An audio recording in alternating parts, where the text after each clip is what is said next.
Vamos dar início agora ao nosso estudo de hoje, que vai ser a continuação do capítulo 8, os anjos. Possivelmente devemos concluir hoje.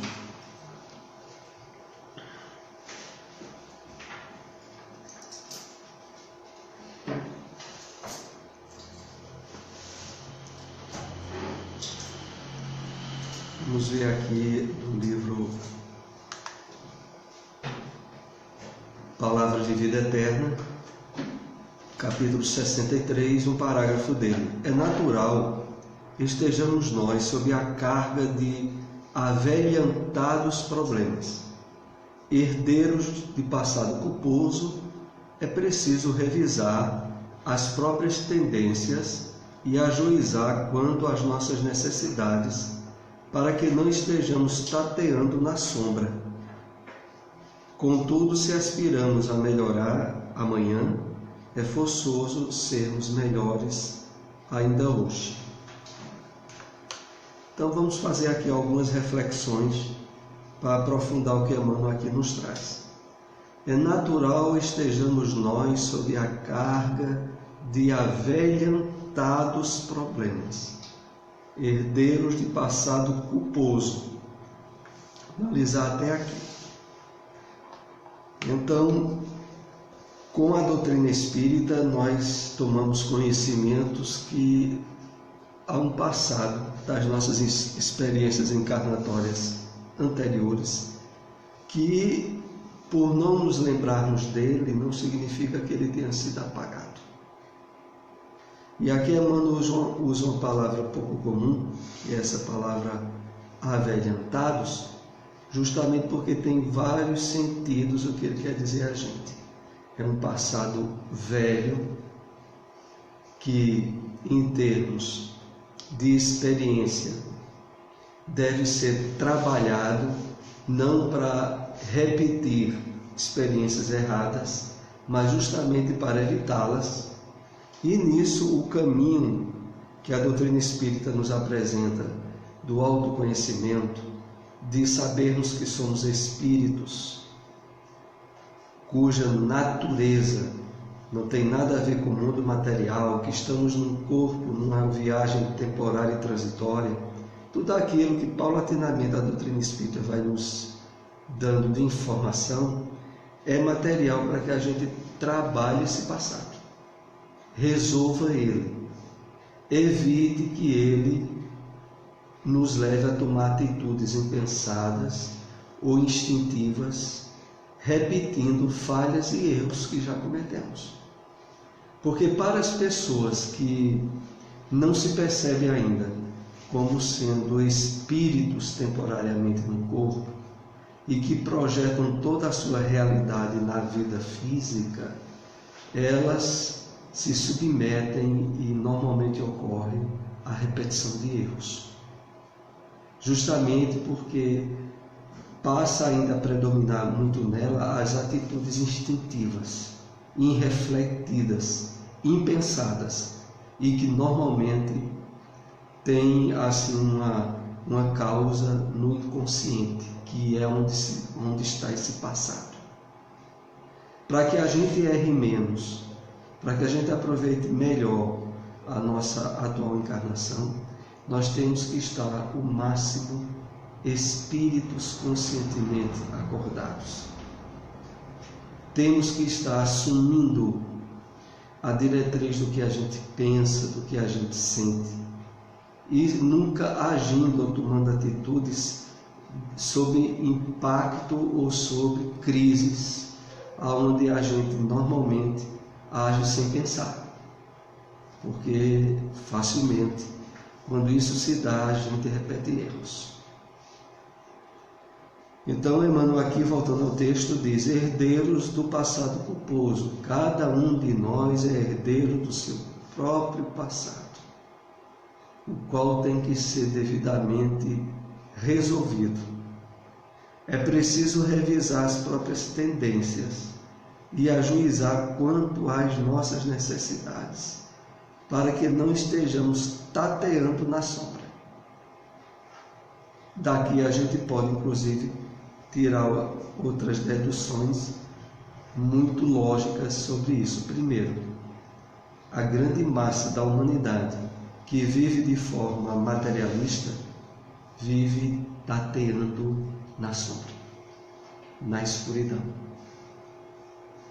nas ações e reações automatistas, impensadas, instintivas. Às vezes consertando um erro do passado, criando dois novos.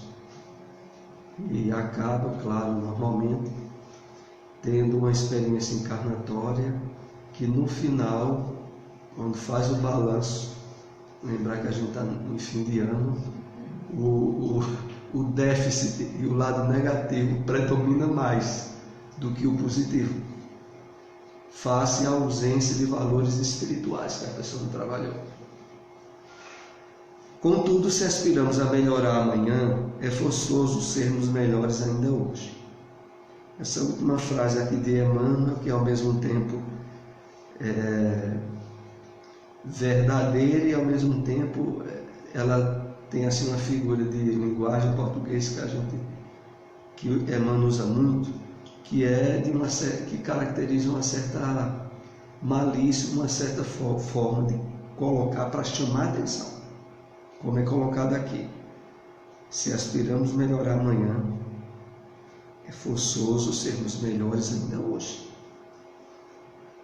A questão toda, e que para todos nós espíritas sempre é merecido refletirmos, é que as propostas de melhoria comportamental, espiritual e moral que o Evangelho nos convida, e isso aqui é muito importante, a gente tem que ver, sob a luz da doutrina espírita, como convites para o nosso bem, e não para nos tirar a liberdade, e não para nos causar transtorno ou tirar o prazer da vida.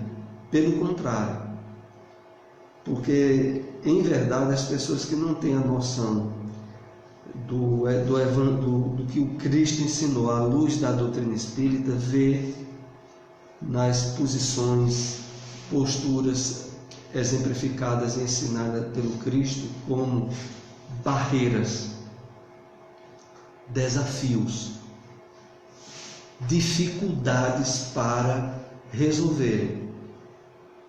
Infelizmente, a gente, se não tiver cuidado, traz esse ranço tradicional das religiões onde estivemos, e quando a gente nota outra vez a espiritualidade nos incentivando a sermos mais coerentes nas atitudes e no comportamento com que a gente aprende no Evangelho, não acharmos que isso é uma coisa difícil, que isso não é uma coisa agradável, que se a gente puder, a gente está adiando. Voltando aqui ao texto, como Emmanuel coloca: se a gente tem certeza de algo que é certo e que a gente deve fazer, faça agora, não deixe para amanhã.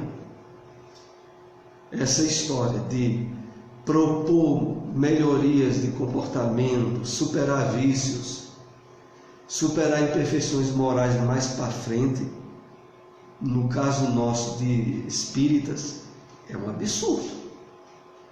É como se a pessoa dissesse assim: eu estou gostando disso e eu não quero largar isso agora, eu quero largar isso mais na frente, o que é um contrassenso.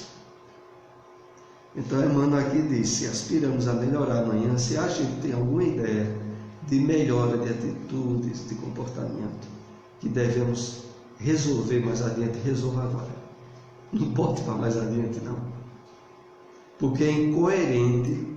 Sobretudo no nosso caso, a gente está colocando para frente, como se a gente gostasse disso, que se coloca para frente quando, de uma forma inconsciente ou sutil, a gente não está querendo largar o ossinho, como se diria numa linguagem popular.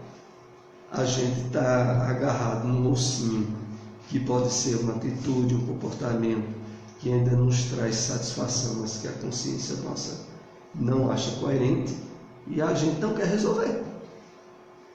Isso não pode ser assim, né?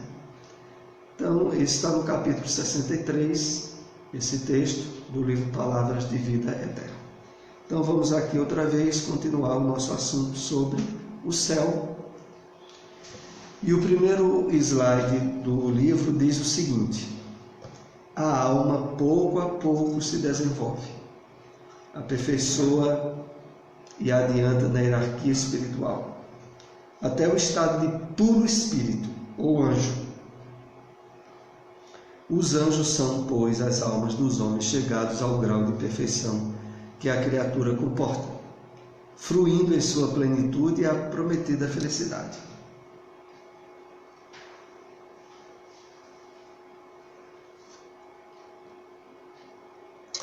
Então, aqui outra vez, alguns desses textos servirão para martelar em nós a ideia básica, fundamental, importantíssima de que na criação de Deus não tem seres privilegiados. Todos foram criados simples e ignorantes. Os espíritos que hoje são anjos já trilharam os caminhos evolutivos em que nós nos encontramos. Não houve criação privilegiada, houve criações mais antigas, já que no conceito de revelação espírita, Deus está sempre criando. Então, uma ideia aqui que é muito importante a gente ter é de que cientificamente já é comprovado que o universo está em expansão. Esse universo que é infinito, no que a ciência humana nos possibilita compreender, ele não está parado, Deus está criando. Então, sempre tem seres que estão no degrau inferior evolutivo e outros que já estão lá mais adiante. Então, não é só nós que teríamos sido criados tardiamente, enquanto que espíritos que hoje são anjos foram criados milhões de anos antes de nós. Não, hoje está sendo criado espíritos em estágios evolutivos muito inferiores aos nossos, ao que nós estamos. E, perante a própria ciência materialista, o universo está se ampliando a cada dia. Então, entendamos, e isso é totalmente racional e fácil de compreendermos, de que os espíritos elevados que hoje são anjos trilharam caminhos evolutivos como nós, só que foi há muito tempo antes. Assim como aqueles que estão sendo criados agora vão levar muito tempo para chegar onde nós estamos agora. Os espíritos que estejam entrando no plano evolutivo que nós caracterizamos como hominal. Então eles têm aí milhares de anos atrás e nós estamos à frente deles. Agora só que tem outros que estão também muito mais à frente do que nós. Os anjos são, pois, as almas dos homens chegados ao grau de perfeição. Perfeição, aqui é bom entendermos, que a nossa mente consegue alcançar. Porque, na verdade, o que hoje nós temos por anjos continua progredindo. No que a nossa compreensão pode alcançar, o progresso é infinito. Não é porque chegou ao que hoje nós entendemos por anjo e parou de evoluir. A evolução é infinita. O que a gente pode entender. Fluindo em sua plenitude a prometida felicidade. E aqui voltamos a recordar o que já compartilhamos aqui sobre felicidade. A felicidade, como é colocada na revelação espírita, significa menos imperfeições. Quanto mais o espírito evolui, quanto mais o espírito se aperfeiçoa, mais nível de plenitude e felicidade ele vai usufruindo. Quanto mais ele é atrasado, quanto mais ele está ainda agarrado às coisas materiais, que é sinônimo de imperfeição, menos feliz ele é. Isso aí a gente tem que estar bem entendido. Vamos para mais um slide. Antes, porém, de atingir o grau supremo, gozam de felicidade relativa ao seu adiantamento. Felicidade que consiste não na ociosidade, mas nas funções que a Deus apraz confiar-nos e por cujo desempenho se sentem ditosas, tendo ainda nele um meio de progresso. Então, aqui o que salienta muito para nós é a convicção e o aprofundamento que nós devemos ter de que vivência de felicidade em termos espirituais não significa ausência de trabalho, nem de atividade. Por exemplo, nós aqui mesmo, reunidos com o objetivo de aprendizagem e trabalho espiritual, estamos trabalhando. Dependendo do nível de harmonia e de paz interior que a gente tenha conquistado, durante esse estudo a gente está usufruindo um nível de felicidade equivalente. O que a espiritualidade vai colocando e de forma muito lógica para todos nós é que felicidade é diferente de momentos de alegria. Estar no trabalho espiritual, onde a gente se encontra, se identifica, é uma coisa das mais felizes em termos espirituais. Então vamos dizer, durante uma hora ou mais de uma hora que a pessoa está em estudos espíritas, mesmo no nosso caso, ou em atividades espíritas, é para nós, se tivermos bem conscientes, percebermos isso como vivência de felicidade. Porque, como havíamos dito, felicidade nessa noção que a espiritualidade dá não é satisfação de sentidos físicos temporários. Por exemplo, a gente está com fome, comer, e quando está comendo, sente-se bem. Em qualquer área que se prende aos nossos sentidos físicos, a gente tem momentos de satisfação e de alegria, mas isso não é felicidade. A felicidade a qual a gente vai agora percebendo, ela se identifica num campo de energia e de ação que não é a satisfação dos sentidos físicos. Isso tanto é válido para nós encarnados quanto para os desencarnados. Porque os desencarnados que ainda estão muito atrasados e presos às sensações e ao corpo material, eles também não se encontram habilitados a estar sentindo felicidade ou estão. Porque tendo ainda todas as suas energias direcionadas para as satisfações materiais, eles só entendem felicidade nisso. Ou seja, não entendem de felicidade coisa nenhuma. Porque enquanto o espírito, no seu processo evolutivo, está ainda muito atrasado e só vislumbra sensação boa quando realiza alguma necessidade física, isso não é vivência de felicidade. A felicidade vem da consciência bem presente, no momento, nas atividades que a gente faz, aonde o equilíbrio e a harmonia mental, emocional, espiritual estão presentes e a gente se sente muito bem. Ali nós estamos felizes. É esse o conceito que a espiritualidade trabalha dentro do que nós hoje podemos entender. Porque vocês também não tenham dúvida que para pessoas materialistas, isso é conversa para o boi dormir. Porque para quem só entende de satisfação e prazer quando realiza alguma necessidade física, as possibilidades de percepção em termos espirituais estão invocadas, vedadas, não há acesso. E é lógico que eles ainda precisam trabalhar as noções reais de felicidade.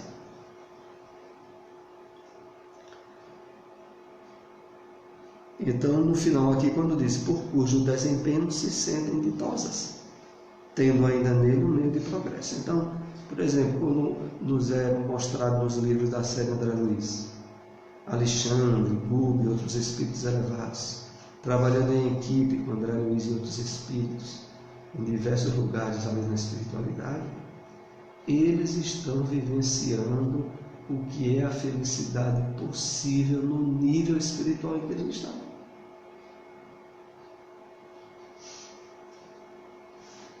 É essa a questão. Vamos aqui para mais um slide. A humanidade não se limita à Terra.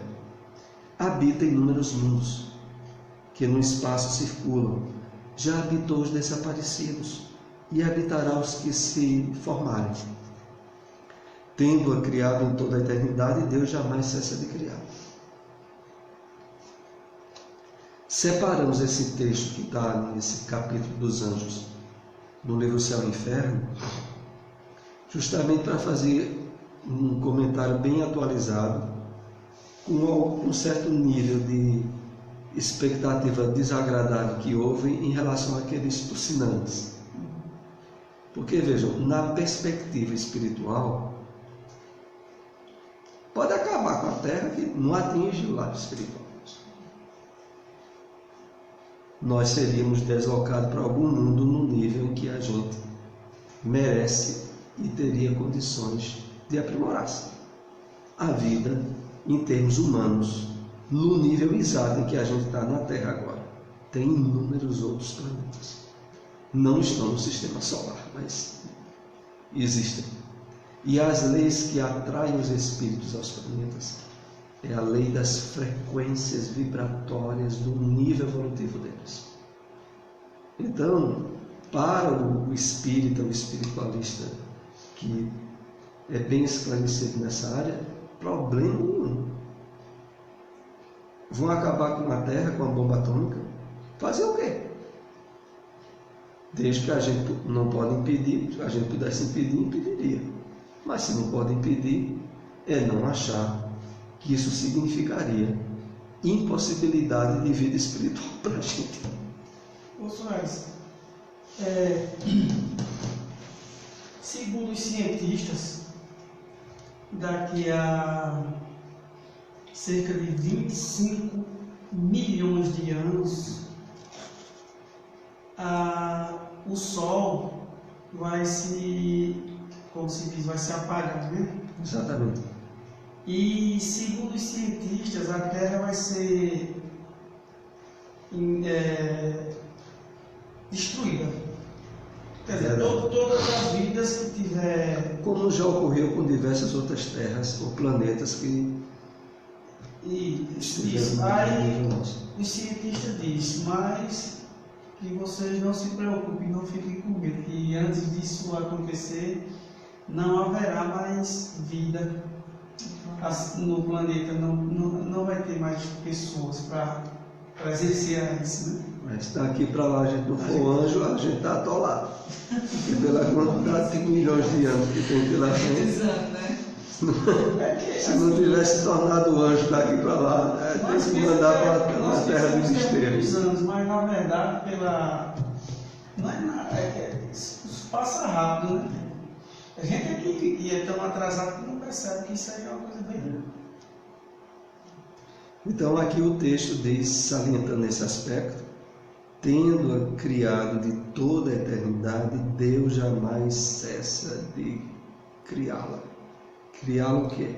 Planetas semelhantes à Terra, para espíritos no nível evolutivo em que estão os atuais habitantes. Então, numa concepção espírita profunda, não há qualquer tipo de morte do corpo que signifique aniquilamento da alma. A pessoa pode morrer incinerada, ficar só as cinzas, ou comido por peixes no mar, que não significa dificuldade maior de o espírito se apresentar na realidade espiritual, não. A questão é toda de dimensão. O espírito, quando está encarnado, ele está numa dimensão.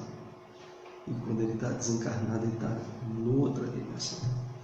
Nada do que diz respeito à dimensão da encarnação dele, materialista, de matéria, vai trazer repercussão para ele em termos de impedimento a ele continuar se percebendo vivo.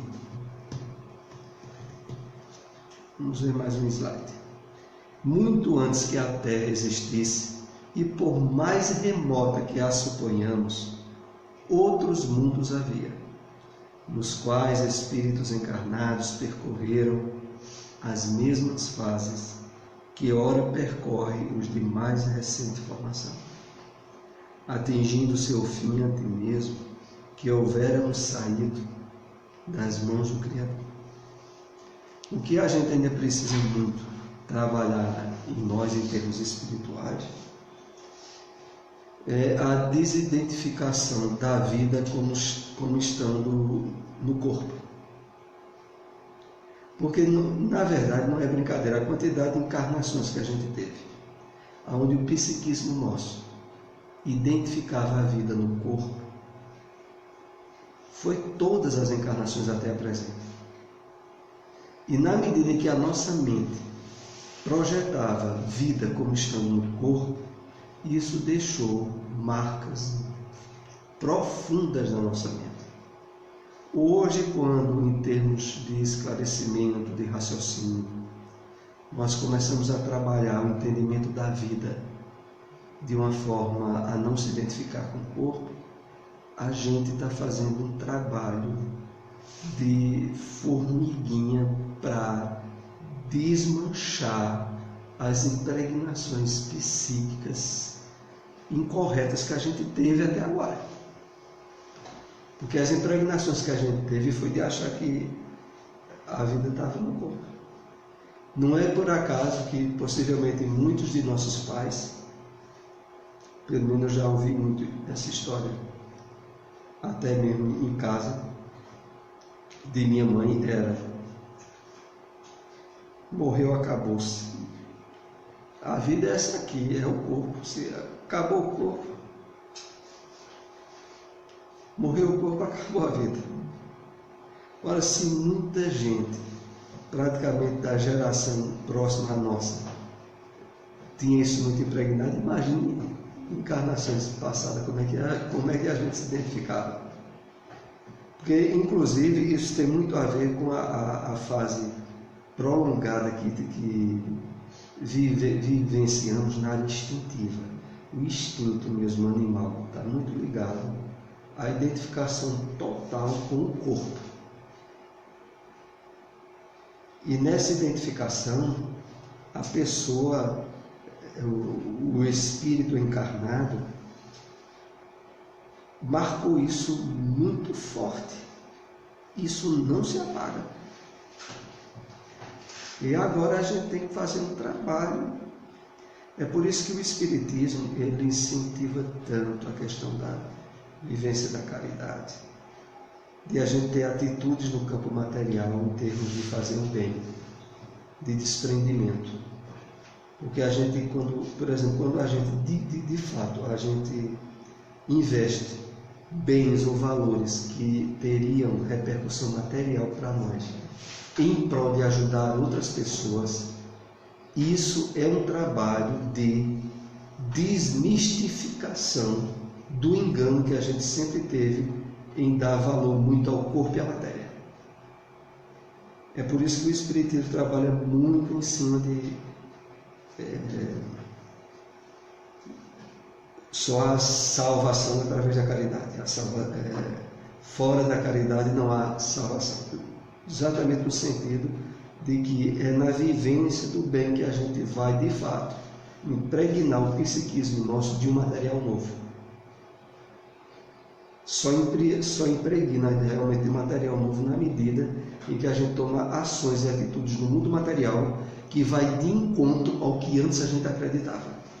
Que era o quê? Valorização da matéria, da satisfação do corpo, de a gente usufruir situações e possibilidades que outros não usufruíam.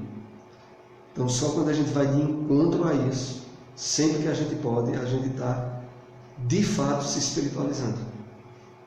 E está realmente entrando num processo interno de mudança real. E que vai ter uma repercussão duradoura em nosso espírito. E não aquilo de que muitas vezes, quando a gente não não materializa o conhecimento do bem em ações do bem, aquele conhecimento se fragiliza à medida que o tempo passa. Você vai acumulando mais coisas só em termos de esclarecimento, de cultura e de conhecimento, e aquilo não tem ações e repercussões na sua vida material, aquilo vai se enfraquecendo. É essa a questão. Vamos aqui para mais um slide. Realiza-se assim a grande lei de unidade da criação. Deus nunca esteve inativo e sempre teve puros espíritos, experimentados e esclarecidos, para a transmissão de suas ordens e direção do universo, desde o governo dos mundos até os mais ínfimos detalhes. Aqui, esse texto, ele nos chama assim a ter um cuidado maior em termos de convicção sobre esse fato, que aliás, como lembramos ele até na semana passada, mas é importante lembrarmos, numa frase simples e que Jesus deixou bem claro como: o Pai até hoje trabalha e o seu Filho também. Quando os fariseus questionaram Jesus de ter realizado curas no dia de sábado. E aí Jesus disse essa frase, né? O Pai até hoje trabalha e o seu Filho também. Isso para o povo hebreu foi para os fariseus foi de uma agressividade, sem dó, porque eles tinham no entendimento da lei deles que Deus trabalhou até o 6º dia e no 7º foi descansar.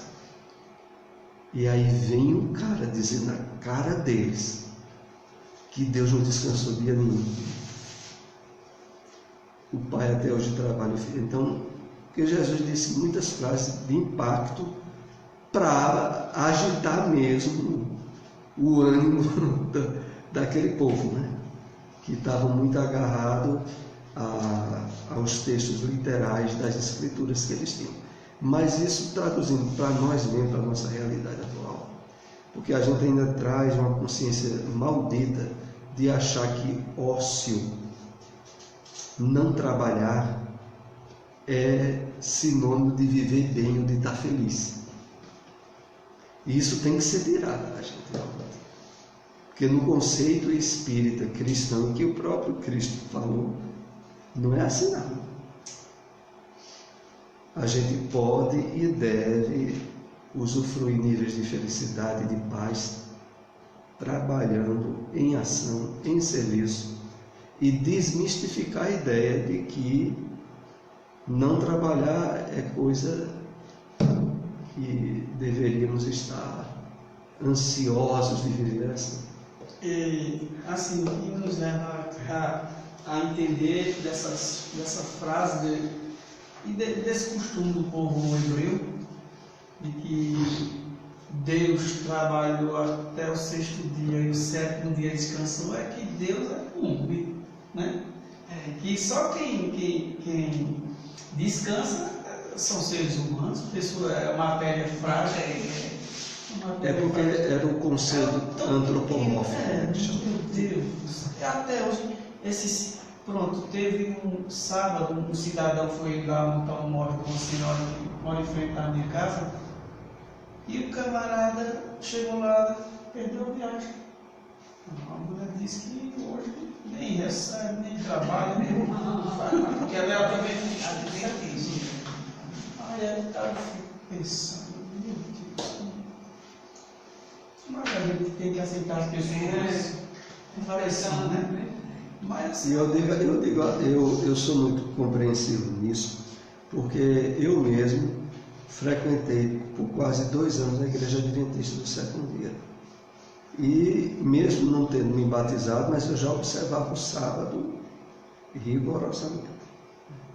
Eu tinha 18 anos de idade. Mas na época eu estava desempregado, passando muita necessidade, que minha mãe era viúva, e eu tinha ido estudar em Recife. Eu tinha passado na faculdade rural em Recife, e tinha um irmão meu que morava em Recife à época. Minha mãe, que era viúva, estava morando aqui em Caruaru, e eu tive que morar em Recife. Mas eu fui na expectativa de arranjar um trabalho lá, porque eu queria ter a minha liberdade financeira e nem minha mãe tinha condições de estar me sustentando. Mas só que eu não conseguia trabalhar em Recife para ganhar um salário mínimo em lugar nenhum. Eu fui em diversos lugares, 1000 promessas e nada de trabalho, passando meses. E aí foi quando surgiu um concurso do Bandep. Aí eu me inscrevi no concurso e a prova caiu no dia de sábado. Só que quando eu estava lá em Recife,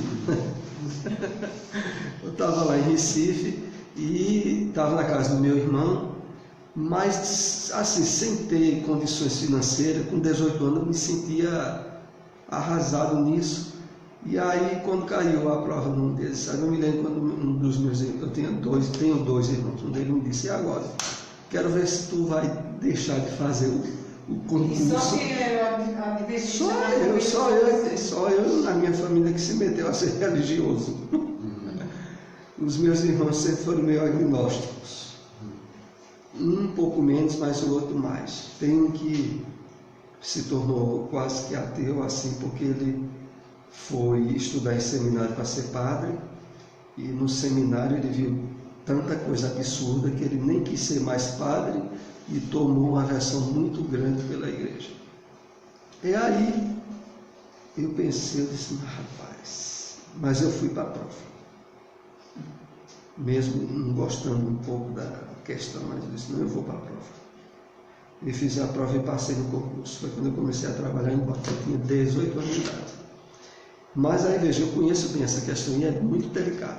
Emmanuel, eu só fiz referência a isso porque no livro Consolador, Emmanuel faz exatamente essa pergunta.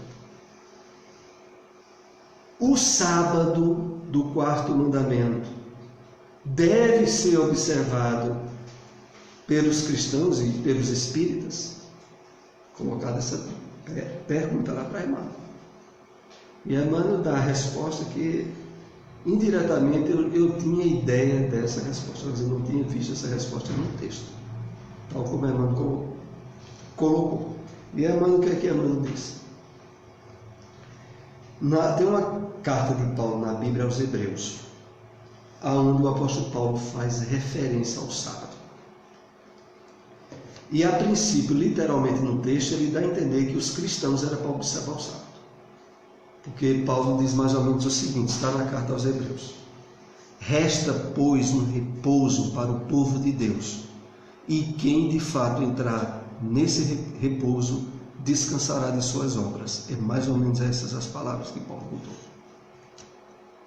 Então, nessa carta aos Hebreus, Paulo estaria focalizando o fato de que não é porque você se tornou cristão que deveria deixar de observar o sábado. Porque, na verdade, a mudança do sábado para o domingo que houve no cristianismo foi realizada pelo Papa de Roma, pela Igreja Católica.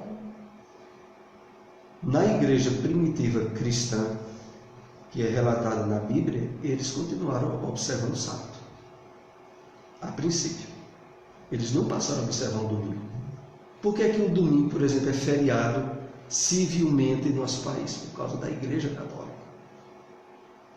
E nisso os adventistas atacam fortemente as demais denominações cristãs, porque diz que elas, em vez de obedecer à Bíblia, obedecem a Roma.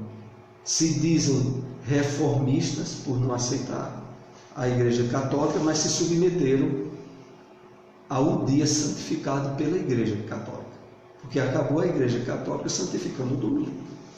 A princípio, sob a alegação de que Jesus ressuscitou no domingo, mas isso de maneira nenhuma tem apoio bíblico. Dizer que a gente, por exemplo, tem que não trabalhar no domingo porque Jesus ressuscitou no domingo, isso não está em texto bíblico nenhum. Não há referência nenhuma a isso. Isso veio da Igreja Católica. Então, todas as denominações evangélicas que não observam o sábado e acabam observando o domingo, estão fazendo o quê? Prestando homenagem à Igreja Católica. Mas o que é que Emmanuel diz para a gente finalizar essa história? Emmanuel diz o seguinte, olha, de fato, a observância do sábado, como é colocada nos textos bíblicos, significava uma observação que, se a princípio tinha um objetivo material do dia, para nós tem o objetivo da espiritualização de todos os dias. O cristão e o espírita, de fato renovado pelo Evangelho do Cristo, ele observa o sábado todos os dias, porque a vida dele passa a ser um canal de harmonia com os objetivos elevados do bem. Vejam, é mais ou menos com palavras outras que Emmanuel usa, dizendo isso que eu estou dizendo aqui a vocês. Depois vocês podem, quem tiver o livro Consolador, dar uma olhada. Parece que é a questão 109 ou 130, mais ou menos, por aí, a 109 ou 130. Então, voltando a esclarecer isso, o que é? Emmanuel está dizendo o seguinte, que nós deveríamos, se não fazemos, trabalhar cada um dos dias da nossa vida com a consciência espiritual desperta, de tal modo que aquele trabalho não se torna desgastante, até mesmo em termos físicos para nós. Em verdade, e isso aí a gente entra até para uma área de psicologia, o maior desgaste que as pessoas têm no trabalho que realizam no campo material é os conflitos mentais e emocionais que levam para o trabalho. Trabalham quando gostariam de estar de férias. Trabalham quando ficam sonhando em ganhar na loto que jogaram na semana e ficam dizendo que se ganhasse nunca mais pisaria naquele trabalho. Então levam um balaio de conflito para o trabalho que desgasta a pessoa física, emocional e mentalmente. E aí muitas dessas pessoas, mesmo quando chega o sábado, se forem observadoras do sábado, quando chega o sábado, sabe o que ocorre? Leva a bagunça que foi a semana toda dentro delas para o sábado. E aí estão super cansadas, super desgastadas, super conflitivas. Então é esse o sentido. Então não é que, voltando a finalizar essa observação, não é que Emmanuel tenha dito que não tem sentido nenhum, ele disse que tem um sentido elevadíssimo. Tem o sentido de que agora o cristão é para observar, referenciar a vida, os dias, as horas, independente de qual seja o dia da semana. É esse o sentido. Assim que é colocado para nós. Então, voltando aqui e finalizando esse slide, para a transmissão de suas ordens e direção do universo, desde o governo dos mundos até o mais ínfimo dos detalhes. Aqui apenas sinaliza um ponto que a gente já comentou aqui, mas que sempre é bom repetir, o que? Nós espíritas somos aquinhoados e enriquecidos com o conhecimento do funcionamento das leis de Deus, em termos espirituais, de tal maneira que os conflitos, problemas, desgraças na vida material têm que estar sob o controle, o domínio, o direcionamento do espírita consciencioso. E, sobretudo, quando circunstâncias adversas alcancem a sua vida em particular. Então, a gente tem os instrumentos, a revelação, as possibilidades de quê? Entender tudo que ocorre no mundo material e perceber a perfeita harmonia que está por trás de tudo, cuja causa, quando não está na vida física, está na vida espiritual. E tendo sempre a certeza absoluta de que o universo e a Terra está sob o comando de Deus, de Jesus. É isso que normalmente a gente tem muita dificuldade em perceber de forma natural quando somos atingidos. E quando os problemas atingem os outros, é muito fácil de aplicar a lei de causa e efeito. A lei de causa e efeito só é ruim de aplicar quando a coisa é com a gente. Quando é um problema grave que nos afeta, a gente diz, peraí, como é isso? Como é que pode? Mas trabalhemos por ampliar essa compreensão nossa. Vamos aqui para o último slide de hoje, que inclusive encerra essa parte do céu. E hoje, a 8, dos anjos, nós iremos entrar no demônio.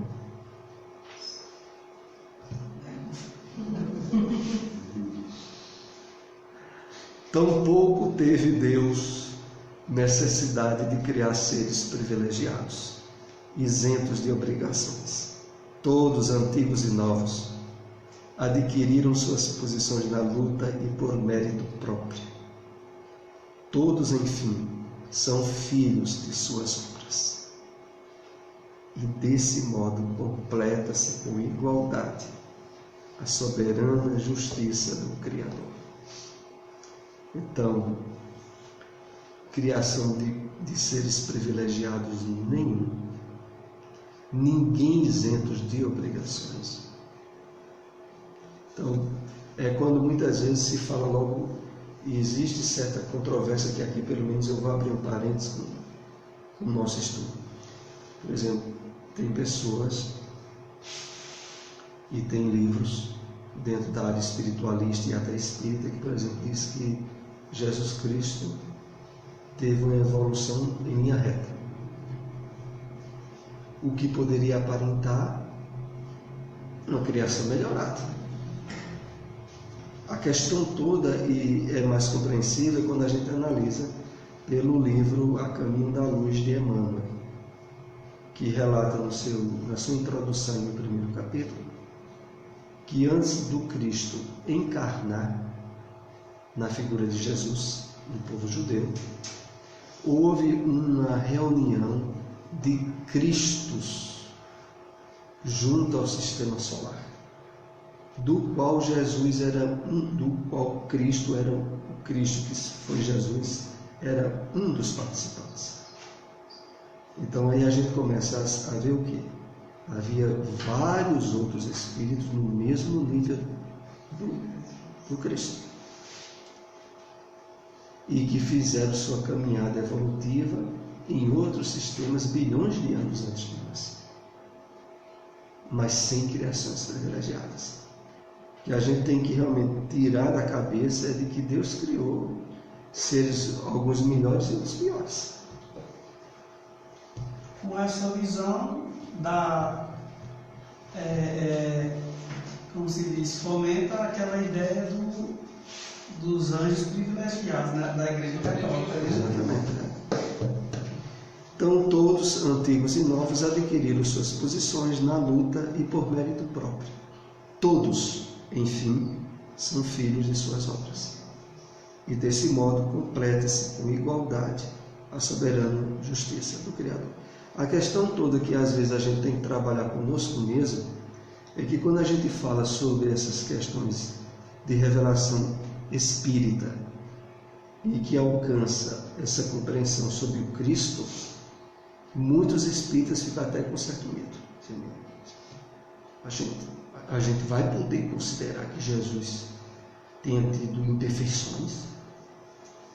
Não, na verdade, fechando essa compreensão, a primeira coisa de todas que o espírita tem por certo, isso aqui tem que ficar muito claro, é o seguinte: Jesus nunca reencarnou na Terra. Jesus encarnou uma única vez. Todo o processo evolutivo do Cristo foi bilhões de anos antes da Terra, já que ele foi um dos construtores do sistema solar. O que foge à compreensão nossa, porque nós, vejam como é a coisa. E aqui é interessante essa comparação.